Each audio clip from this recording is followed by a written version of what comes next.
Good morning, everybody. Happy Friday and welcome to your Rangers Review morning briefing. It is Friday, the 23rd of January. I'm Derek Clark and I'm joined this morning by Jonny McFarlane. How goes it, Jonny? Yeah, Derek, I'm not too bad. I've got a bit of a cold. Oh, dear.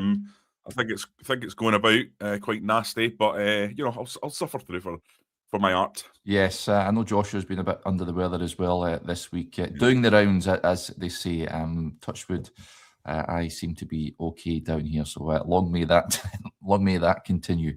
But yeah, good to have you on, and good for you all to be tuning in to the show this morning, folks. And plenty to discuss from the events of last night. Rangers finally getting their first 3 points in the Europa League group stage against Ludogorets. Not the greatest game in the world, but probably a deserved win over the Peace. And all eyes now turning our attention to Sunday. Huge game, huge weekend, incidentally, in the Scottish Premiership. An opportunity to close the gap at the top, perhaps, to peel away from Celtic, maybe, if the Jambos beat Martin O'Neill's men. Who knows what will unfold, but it's important, I guess, that Rangers keep that winning run going. Now 7 wins on the bounce. Before we get stuck in, a quick word for our podcast sponsors, Willows Fencing, the Glasgow-based fencing company you can trust, and proud partners of the Rangers Review. If you need a new fence, folks, these are the guys to call.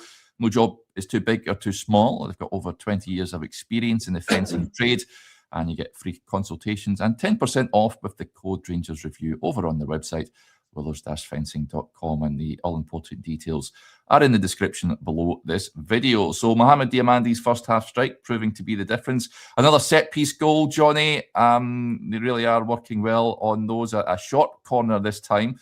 Ball curled in by Magoma, a little flick from Chermiti onto Asgard, and Diamandi did the rest. I said on the show last night on the post-match, I thought the goalkeeper never covered himself in glory with it. It wasn't a top corner strike from Mohamed Diamandi, but they all count. If you don't have a shot on goal, then you'll never score. So fair play to him. I thought he was decent last night, Mohamed Diamandi, and it turned out to be the only goal of the game, because Rangers were a tad wasteful in the second half, pretty much highlighting the need for a natural goal scorer, if you like, in the January window. That game should have been dead and buried, and Rangers shouldn't have had to have been hanging on, if you like. There was a bit of a harum-scarum moment with Jack Butland when he failed to collect a cross that came in late on. But Rangers should have won last night for me, about 3 or 4-0.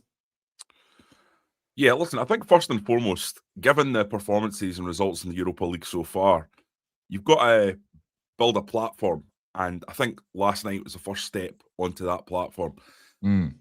We know that Thursday nights have been traditionally superb for Rangers over the last few years, and they've always given us a boost away from domestic form. Now, Rangers have got the domestic form right and need to build back in Europe. And I think what you're seeing is the opportunity last night against a team who are not great to get that result on the board. And now you want to go and see in Porto whether or not you can continue that. That's very, very difficult to do. They're a very good side. Pardon me. But this is important. Even though Rangers, the campaign's been a disaster, I'm pretty sure qualification is now done. Derek, it can't be done. Tell me if I'm wrong. I believe so, yeah. But, and this is crucial, the Champions League is now the prize. It's not about the Europa League this season. What it's about is making sure that Rangers finish in terms of the coefficient ahead of Olympiacos. If they can do that, that means you win the league and you're straight into the Champions League. So that's why it's important to me. That's what Rangers are playing for, and it remains an important competition. All eyes will now be on Olympiacos next week when they travel in the Champions League to Holland for the game against Ajax. And every single Rangers fan should have their fingers crossed that Ajax perform well in that game and beat them, because that not very good Ajax at the moment. They're not, but Ajax at home is still a difficult tie for Olympiacos. So we've just got to hope that that Ajax can take care of business. I do agree they're not at the strongest levels of old, but if they can win that game, then it puts Rangers in absolutely pole position, I think. And what an opportunity it is at that point to go straight into the Champions League. Now, should be stressed that this will be the last time that there's an opportunity to go straight into the Champions League because of the plunging coefficient in the Scottish game. It's actually so bad that actually Rangers are the only team that's able to go into the Champions League, that only has this opportunity. And that's because of the great performances in Europe over the years. Celtic, I think, going in the third qualifying round if they win the league, and Hearts similar. So what an opportunity to go straight in there and get that 40 million bounty, those riches, and immediately turbocharge the business opportunities for Rangers. And I think that's what will be needed to be concentrated on in the last European game. But listen, Derek, I was looking at the fixtures yesterday, thinking to myself, where are we at? What are we looking towards in the next few games? And actually, especially when you consider Celtic and Hearts are likely to, there's going to be someone's going to be dropping points there, whether it's a draw or otherwise. That's an opportunity. And you look at the next few fixtures that Rangers have got: Dundee at home, Hibs away is a challenging one, but then Kilmarnock at home, Stranraer at home. I think the next 4 domestic games are relatively kind, and an opportunity, especially if you can go to Hibs and win, to really, really rack up the pressure in the league on the other title challengers and Hearts and Celtic. Yeah, and they're going pretty well at the moment, Rangers, of course, as well as the victory last night. It's another clean sheet. That's 4 on the bounce for Rangers. Defensively, they look pretty sound, even though they did Ludogorets passed up some opportunities last night. Certainly the first half, boy Stanic, top goal scorer, fluffed his lines. He should have done better. He could have hit the target with an opportunity. Jack Butland made a big save with his feet in the first half, as well as they managed to get through the Rangers backline. So but defence deserves a bit of credit. Nasser Giga, of course, coming in for John Suter alongside Emmanuel Fernandez in there. But a clean sheet is a clean sheet, and let's hope they can continue that vein of form onwards, because that's important if you want to go and win league titles, that you have a resolute backline, and that is certainly one thing that Danny Rohl has done since coming in. He's made Rangers more organised and hard to beat, obviously. What do you make of Max Aarons last night, Derek? Okay, I thought. Yeah, I think he's. Listen, he's not a world beater, is he? But no, he's definitely not. He's not the player that broke through at Norwich. As I've said before on this, I've watched videos of him at Norwich, and it's like watching a completely different player, because he was so attack minded and he was bombing forward all the time. Yeah, and he's just sort of he's been steady, I would say, under Danny Rohl, but. I just wonder, Derek, are we going to see more of this rotation when it comes to Tavernier? Are we going to see Tavernier being kind of dropped out for games that Max Aarons can slot into? I think so. I think finally we're going to see Tavernier kind of given the opportunities that he should have been given to rest and recuperate and perform at a level that befits his age, which is maybe 25 or 30 games a season, as opposed to playing every single game. Very, very hard on the body to play 60, 65 games a season. I can't do that anymore. 34 at right back. Yeah. So, I'm just wondering if this is the start of it. It's whether or not Max Aarons is good enough to actually be stepping up. I think every Rangers fan would be looking at it and going, if someone's a deputy in there or someone's going to usurp Tavernier, you'd rather it was Dujon Sterling, wouldn't you? A significantly better player. Yeah, but the issue of right back is something that Rangers need to address for me. Certainly in the summertime in the new one. I mean, James Tavernier's free to speak to other clubs at this point, given that he's in the final months of his Rangers tenure. Whether he gets a new deal or not remains to be seen. I don't think Max Aarons is the answer after the summer. I think he'll fill in from this point onwards. Dujon Sterling, incidentally, yes, in an ideal world, in a parallel universe when he doesn't suffer any injuries in his body letting him down, then yes, but unfortunately it does. So for me, Rangers need to go, certainly in the summertime, bring in a James Tavernier replacement, if you like, a younger version. But for me, I think, as Connor Goldson famously said after that League Cup final win, you won't appreciate Tav until he's gone. For me, I think we have seen the best of him. Yeah. He is on the wane, on the way down, but I don't think Rangers will get another right back like that. Give me a steady Eddie, incidentally. But in terms of numbers, output,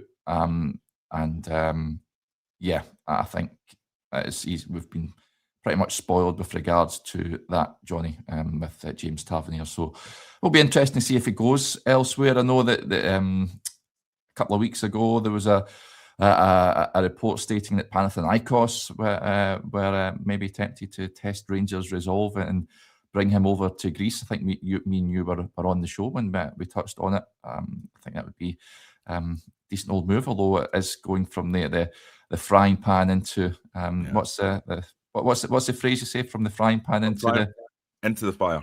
Into the fire, yeah. Yeah, you look at Goldson. He's obviously going along to Cyprus. Yeah, Aris Limassol is not quite Panathinaikos. No disrespect to Aris Limassol, incidentally. And that's what I was going to say, Derek, is you get the weather, but you don't get the pressure. Yeah. Whereas Tavernier's getting the weather, but he's also, unfortunately for him, getting the weather if he takes that up. Listen, I don't know. I'd be surprised if Tav's too keen on a move away. He's been here a long time. Yeah. I think he likes it here. Him and his family are very settled here. So we'll see what goes. You've got to trust Danny Rohl that he knows what he's doing. He certainly showed so far that he knows what he's doing. And I think you leave it in his hands. I think it could go either way with Tav, but I'd be reluctant to lose that kind of experience and knowledge of the club from the dressing room without knowing that there was more of that coming in. That's for sure. I've been banging on about this for a long time, and I'll continue to bang on about it because I don't think it's changed just because Rangers are winning again.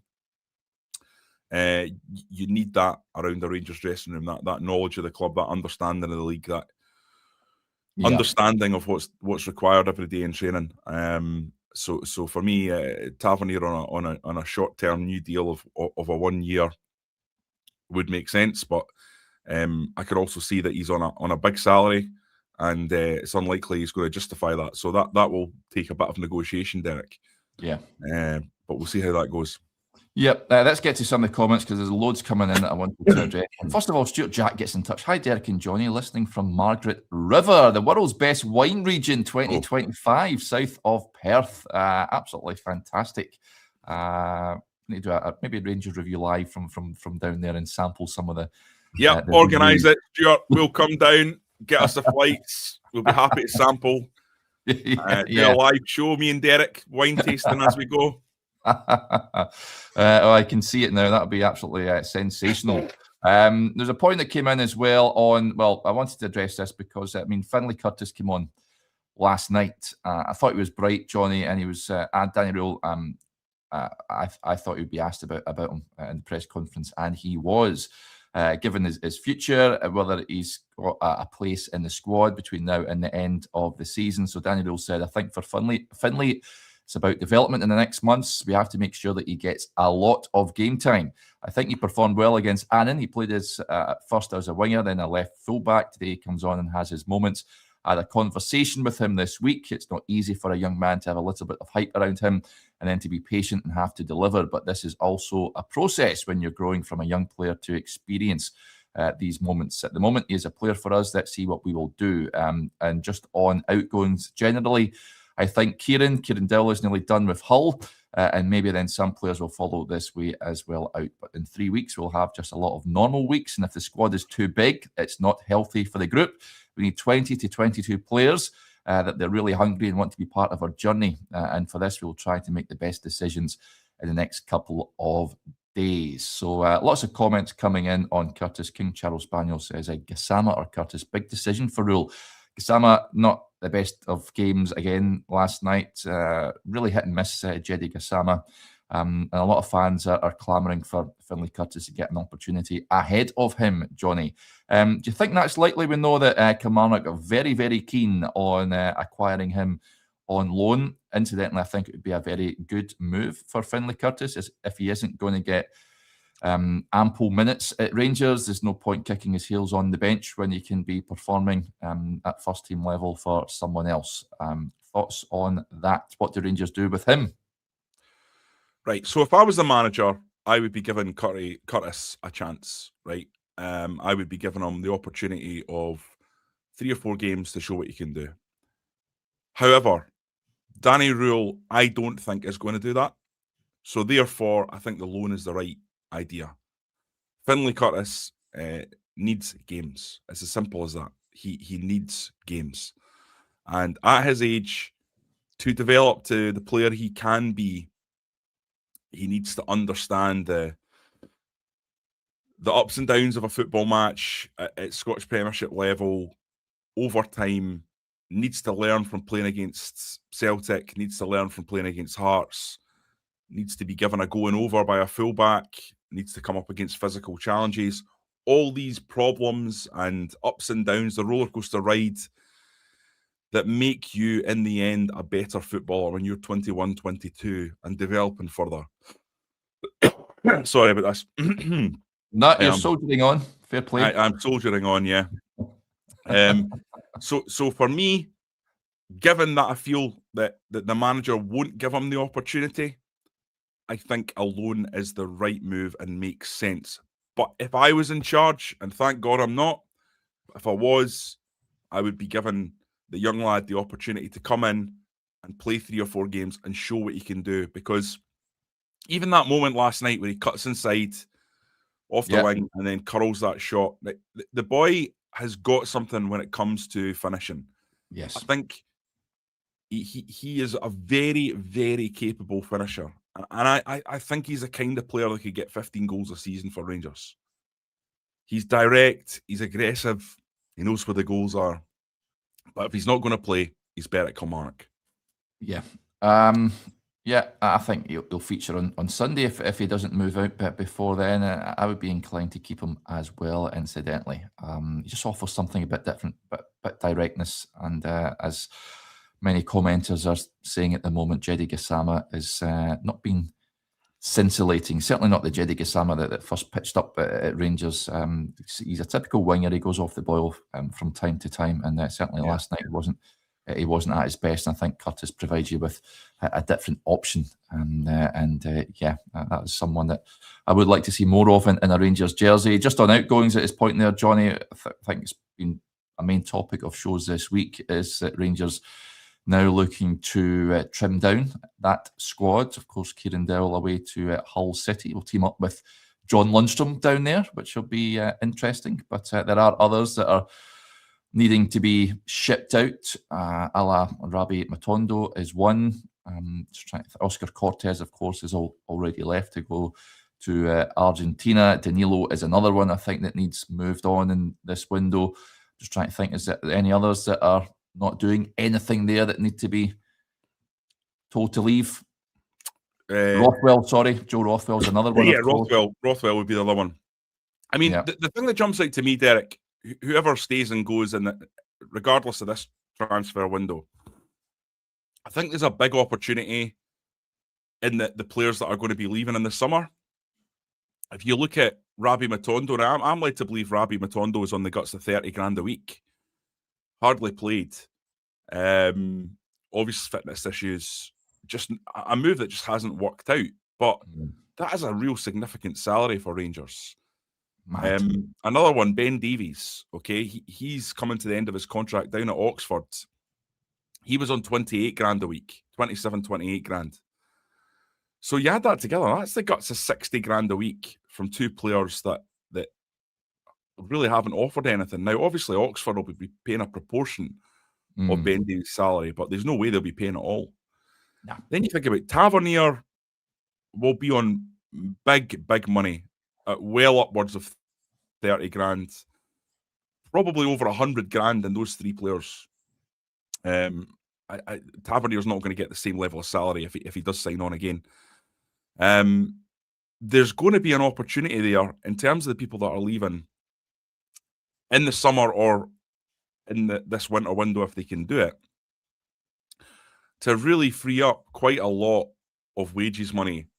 And you then have the opportunity in the summer to go to free agents, potentially of a higher standard, and bring them in with that. So yeah, I think some of the mistakes in previous windows that Rangers have been unable to rectify, like Krabi Matondo, ultimately being able to sort that out is going to be a big one in the summer.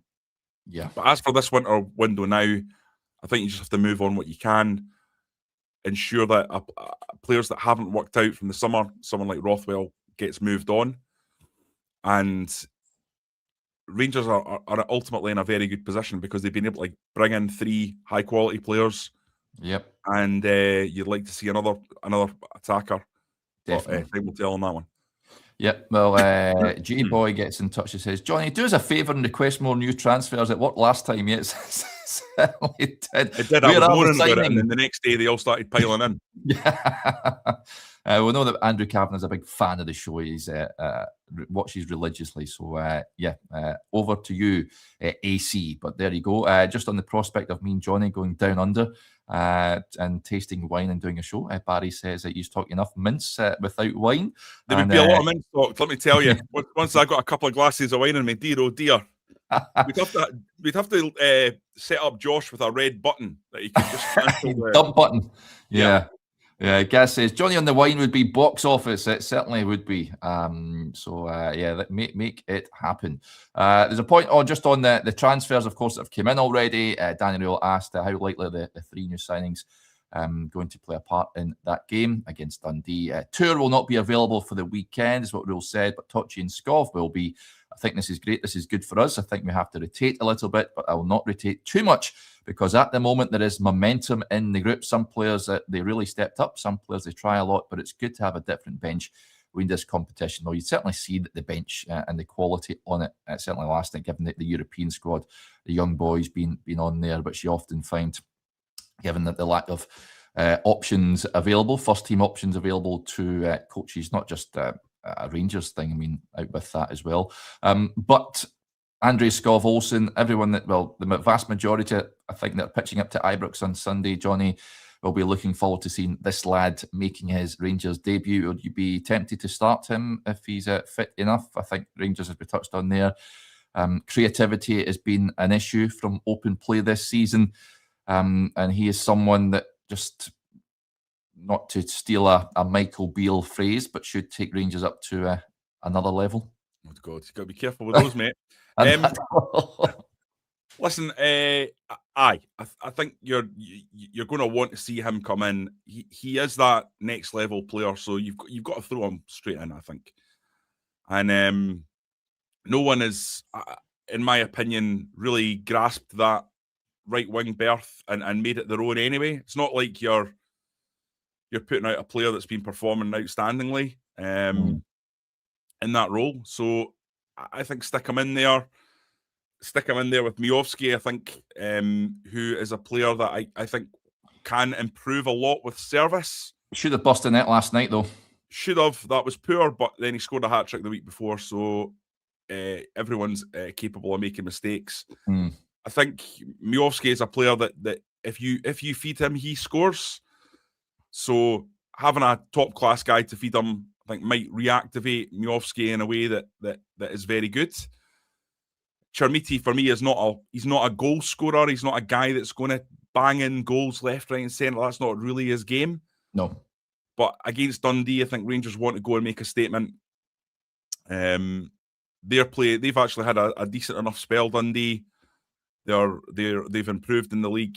They can defend. I've seen them sit back and hit on the counter. They can do that. Rangers, I think, are going to need to unpick them. So why not throw Skov Olsen in there and give him the opportunity? Scott Wilson, as a lot of people seem to call him. That's what I hear anyway. Scott Wilson. Who? Do you know? If you've not had that so far, it's a couple of times. I mean, what? I've heard, no. I heard people saying it, and I was thinking, have we called him Scott Wilson? So I watched back the show that folk were commenting on, and we don't say Scott Wilson, but I can understand why people's brains are maybe wired a little bit differently, and that's what we hear. Good servant for Rangers, incidentally. He was one of the players, the unfancied players back in the Advocate era, when he found himself alongside some of the big players. And remember, he made his debut against Ajax. I don't know if he made his debut, but him and Greg Shields thrust in against Ajax in the Champions League back in the old. Less said about that, the better that game, I think. Yeah. Well, they lost 1-0 at Ibrox. They lost heavily in Amsterdam. Not helped by Gaza getting sent off. Not helped by Gaza with a flailing elbow in the first half, which I think Danny scored twice, if you remember. Rangers just destroyed that night. But there you go. We digress, Johnny. Yes, we digress. No, listen, Scott Olsen, you sign a player of that quality who's a games changer, who has 40 caps for Denmark and who has already performed superbly in a similar league to this at Belgium.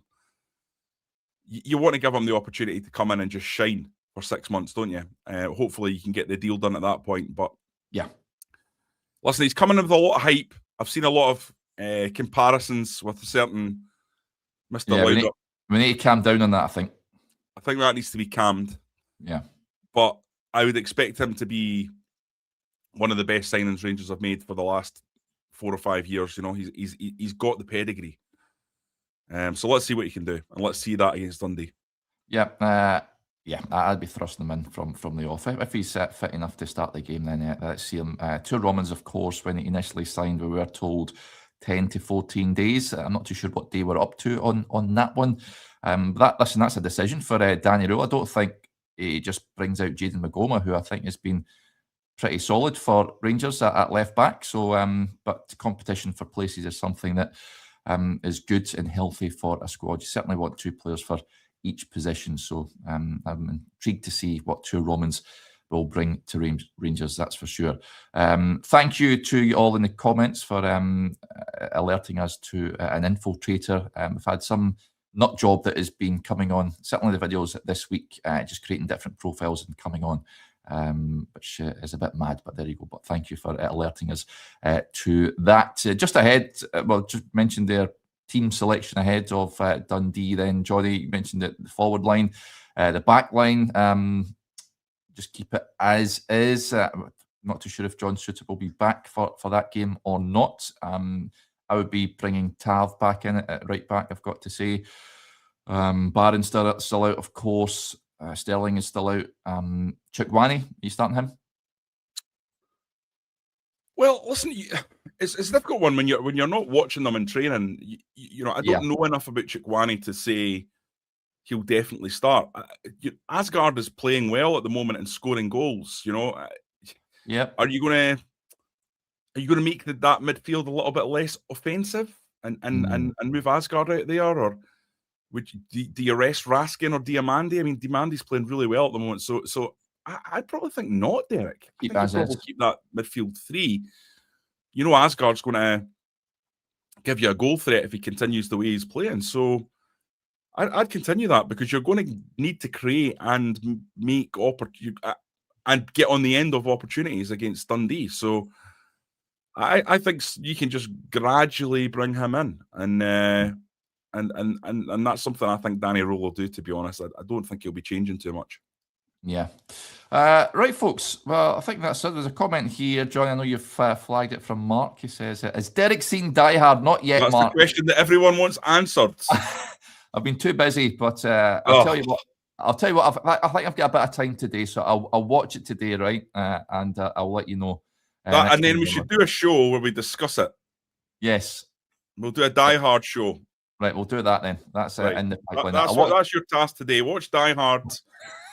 And then me and you will do a show next week on Derek watches Die Hard, his reaction.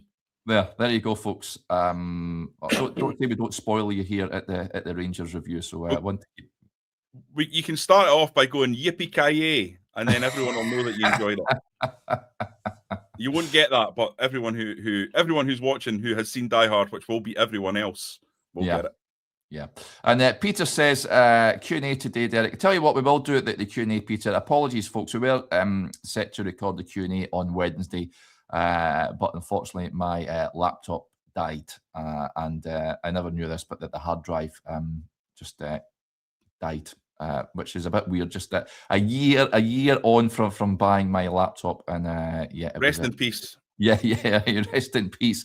I didn't realise that could happen, but there you go. Every day's a school day. So we couldn't record our Q&A on Wednesday, but I tell you what, Peter, we'll record it today, and we'll go for our usual time of 1 p.m. So those of you that Rangers Review extra members will get through as many questions as we possibly can by then. Right, if we don't speak to you, then enjoy your Friday and your weekend. Big thank you to Jonny and to you all for tuning into the show. Remember, folks, make sure you hit that subscribe button if you haven't already done so on YouTube, and hit the like button if you enjoyed today's show.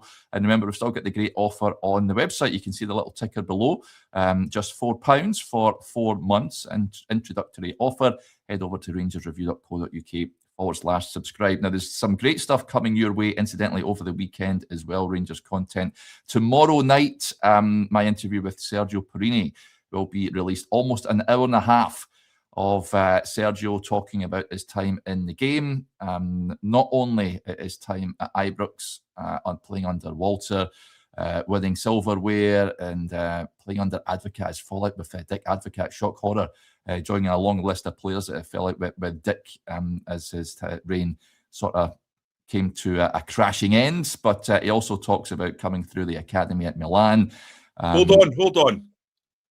Does he talk about a certain squash incident? Tennis match? Yes, squash, Jonny. Squash, sorry. Yeah, squash. He does talk about that. So we discuss that, and discuss obviously his time at Juve. He was part of probably the greatest Juve team I have ever seen in the 90s. So it really is it is a fascinating watch, and he's someone that is aged like a fine Italian wine, Jonny. He's got a full head of hair, and he's looking in fantastic nick. So that'll be with you on Saturday evening, folks. So keep your eyes peeled for that. Right. Enjoy your day, whatever you're up to, if we don't speak to you, and we'll chat again soon. Bye for now.